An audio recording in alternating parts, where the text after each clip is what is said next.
What's up guys, it's Tommy here and welcome to a brand new Liverpool transfer news video, and I'm really excited about this one because the journalist Marco Timmer has said that Cody Gakpo, the Dutch striker playing for PSV Eindhoven, who has 17 goals and 15 assists this season, so 32 goal contributions this season, he has spoken to Liverpool FC about a potential transfer in the future, and his agent is working hard on Cody Gakpo making the next step in his career, and he's having a brilliant season. PSV Eindhoven are in the quarterfinals of the Europa League, I think. And Timmer has revealed that the 22-year-old striker has spoken to Liverpool, but the journalist further added that Gakpo also held talks with other Premier League clubs. And I think if Liverpool are preparing for maybe life after Salah or life after Mane or Firmino, we might lose one of our original front three this summer.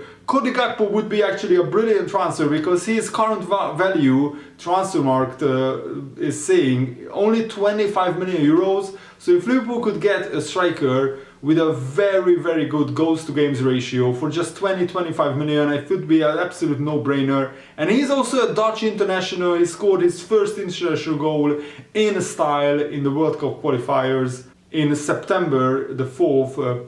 And Gakpo is a seriously talented footballer. As I said, he has 17 goals and 15 assists in 38 games for the PSV Eindhoven side, and Gakpo has also been averaging a who scored player rating of 7.75 in this campaign. And if you are excited about this transfer news, of course leave a like, subscribe if you are new around here so you never miss the latest and greatest Liverpool transfer news updates. And former Netherlands midfielder Theo Jansen believes that Cody Gakpo has all the tools to become a top world-class player. That boy Gakpo has everything. He's fine feeling for the ball, a good through ball, dribbles, and he's strong between the lines. I really enjoy watching him. He's going to be an important player for the Oranje squad, the Netherlands. He's ready to be in the original Oranje squad, and I would definitely draft him and give him playing time. There are other options, but they are not as effective as him. And in the end, they gave him his debut for the Netherlands, and he scored as well already for them. And in just 3 World Cup qualifiers, he already scored one and assisted one goal for the Netherlands national team. And he also played one game at the Euros in 2021. And as I said, this season has been absolutely brilliant for him, 17 goals and 15 assists. But last season, he scored also 7 goals in the league. He scored 2 goals in the Champions League, 2 goals in the Europa League. So that's 11 goals already. And also he scored in the Under-21 European Championship for the Netherlands, 2 goals and an assist in just 3 games in that tournament. And also in the qualifiers for the Euro Under-21s, he scored 3 goals in 6 games. So this guy is a prolific striker, and no matter which competition he's playing in, he's always getting goals and assists. In the Eredivisie this season, he has 9 goals and 12 assists. That's 21 goal contributions in 21 games. So in every single game, on average, he's getting either a goal or an assist. I know it's the Dutch league, it's not the best league in the world, but it's still a really good achievement for Cody Gakpo, sorry. And Cody Gakpo already spoke about his huge admiration for the Premier League. He said everybody wants to play one time in the Premier League. You have to recognize that the Dutch footballers love the Premier League. They grow up watching the Premier League and idolize a footballer. And the role model for Cody Gakpo was Thierry Henry, the Arsenal legend. The Premier League is a big league. Virgil van Dijk plays there with Liverpool, so I like to watch them as well. We are not the same kind of league, but I think we try to look at the Premier League and learn about it. If I can make a step to a team who plays in the Champions League every season, of course it is my dream, but I still have a contract. Maybe there comes a club I cannot say no to, maybe they won't come and I have to stay. But for now, I just want to keep working on this season. I played with Bergwijn, Denzel Dumfries, Donnell Malen. When I see them with the national team, we speak about how it's going at their clubs. Bergwijn is playing in the Premier League with Tottenham and he's doing well. He has given me his advice about the league and told me how it feels to play in the Premier League, because I was curious about other countries. And Gakpo will have a chance to show his talents. PSV is in the Conference League quarterfinals, not the Europa League. And PSV will take on Leicester, so a Premier League club. So we can see how good he can cut it and how good he can be against Leicester. And ahead of the game in Leicester, he said, Leicester have some really good players. We are going to into the first game to win. We can show them how good we are. Personally, I will need to bring by my best performance, and I really want to see how Cody Gakpo, can fare against Leicester City, because Leicester PSV is a very good test for this PSV squad and for Cody Gakpo as well. And also, Cody Gakpo learned from the best. Ruud van Nistelrooy, the former Manchester United striker, was his striker coach in the youth academy at PSV. I've learned a lot from him and I looked up to him. He's spoken to me about how to finish in certain situations and it helped me a lot. He told me some tricks on shooting and keeping my options open. Shoot low and hard, not beautiful and high. A goal is a goal, you know. And I'm grateful for all the advice that I received from Ruud van Nistelrooy. And Fabrizio says that Liverpool have sent their scouts many times to watch Cody Gakpo play for PSV Eindhoven. That is very encouraging. And also The Athletic recently reported that Gakpo extended his contract until 2026, so it will probably take more than £20 million to get him. But PSV also says that they expect Gakpo to leave if a suitable offer comes in, and that has alerted and accelerated their Liverpool's interest in Gakpo. So maybe a realistic transfer fee would be around £35 million. Fabrizio said that there are many teams who have admired Cody Gakpo for a long time, and Liverpool have sent scouts many times to watch this guy, and this boy is really special, and I think PSV are already preparing to sell him in the summer, so that's very, very encouraging news from a Liverpool point of view. And every season he has improved quite a lot. He played for PSV's second team in the Dutch second division early on in his career. He scored 7 goals in 13 games in his first full season there, then 10 goals in 11 games, and then he made his debut for the PSV first team in the 2017-18 season, but his full breakthrough came in the 2018-19 season, where he already played 19 games. The following season he scored 8 goals in 39 games, then 11 goals in 29 games, and this season he has 17 goals and 15 assists in 38 games. That's pretty brilliant. Almost every game he either scores or gets an assist. And as I said, he's already 22 years old, so pretty young, and he's very tall, 189 centimeters tall, that's like 6 foot 3 inches tall.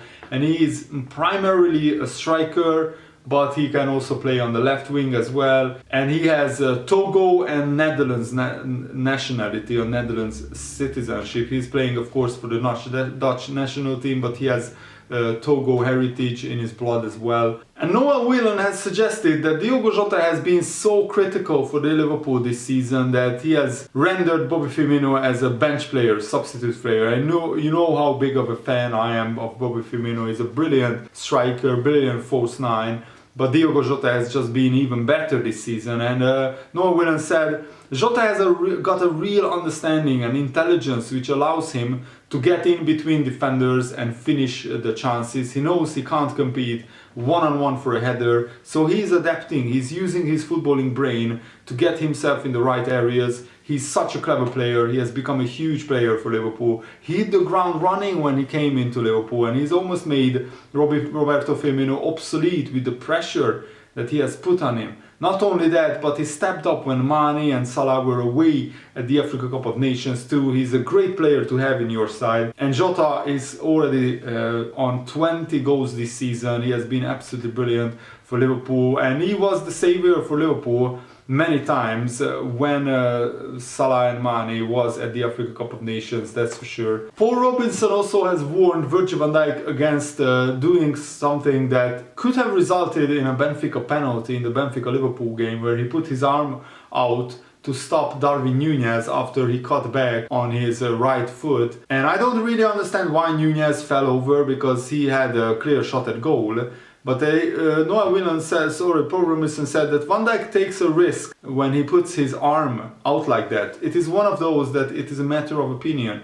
VAR will never eliminate contentious decisions like that because it is subjective. If it is not given on the field, it will not be given by VAR either because it wasn't a clear and obvious error. There was not enough in the challenge to overturn it. But if it was given by the referee on the field, I think it would have stood because it is in that grey area. Van Dijk was definitely taking a risk there. I don't think it was a penalty. It would have been soft, but some referees will give that, so Van Dijk will have to be very careful with those challenges. And Jurgen Klopp spoke about this most decisive period for Liverpool coming up. He said most of the time during the season we create the basis for this decisive period. I can't avoid or deny that it is a decisive period coming up now. We are in a good position for it. That's true. It's a little bit like that. A lot of people talk about stuff like this. I'm not sure if a lot of people talk about winning many trophies, but people I meet in press conferences talk about it. But actually we are in none of the competitions we play in.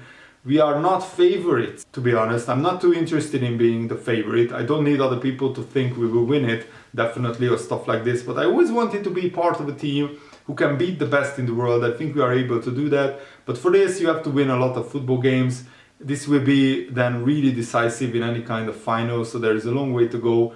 But the basis is there. And I'm already really looking forward to the Manchester City-Liverpool game. Jurgen Klopp said that if I would be a different person, I would be probably a little bit depressed about the fact that Pep Guardiola is constantly coaching these kind of teams. Maybe in Dortmund we could have won more titles if Guardiola wouldn't have been at Bayern. Now it is pretty much the same. Imagine if he would not be here, we probably could have won at least one more league title. But I am not like this, thank God. So I'm completely happy with our situation. I respect a lot what they do. It's an insane football team. And for me, the world's best manager. So that's a combination which makes it quite tricky. But the good news, they are human beings as well. So we all feel in moments. We do, they do. You have to be strong enough to be there when they are ready to play, let me say, or to be the reason. That's how it is. I couldn't respect it more what Man City are doing. I like watching them. I cannot say a lot. I love a lot of our opponents or competitors, but I really like watching Man City. So always when we play them,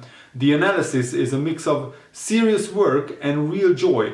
It's fantastic football. It's like the next level. Where can you go with the football team? They set it up in a special way. They make it really difficult. They make the pitch big in moments. They make the pitch small in the right moments. They have sensational individuals and all these kind of things. That's the truth. I cannot hide that. But the good thing is we are not too bad as well. So that helps to keep us in a good distance at least. We are a good football team as well. But we are different. I really think that years ago, none of these boys ever dreamt, maybe apart from Thiago Alcantara, years ago already, about being part of a team who can win all trophies. Not in 1 year, but in general. Maybe Mo had these dreams, maybe Sadio had these dreams.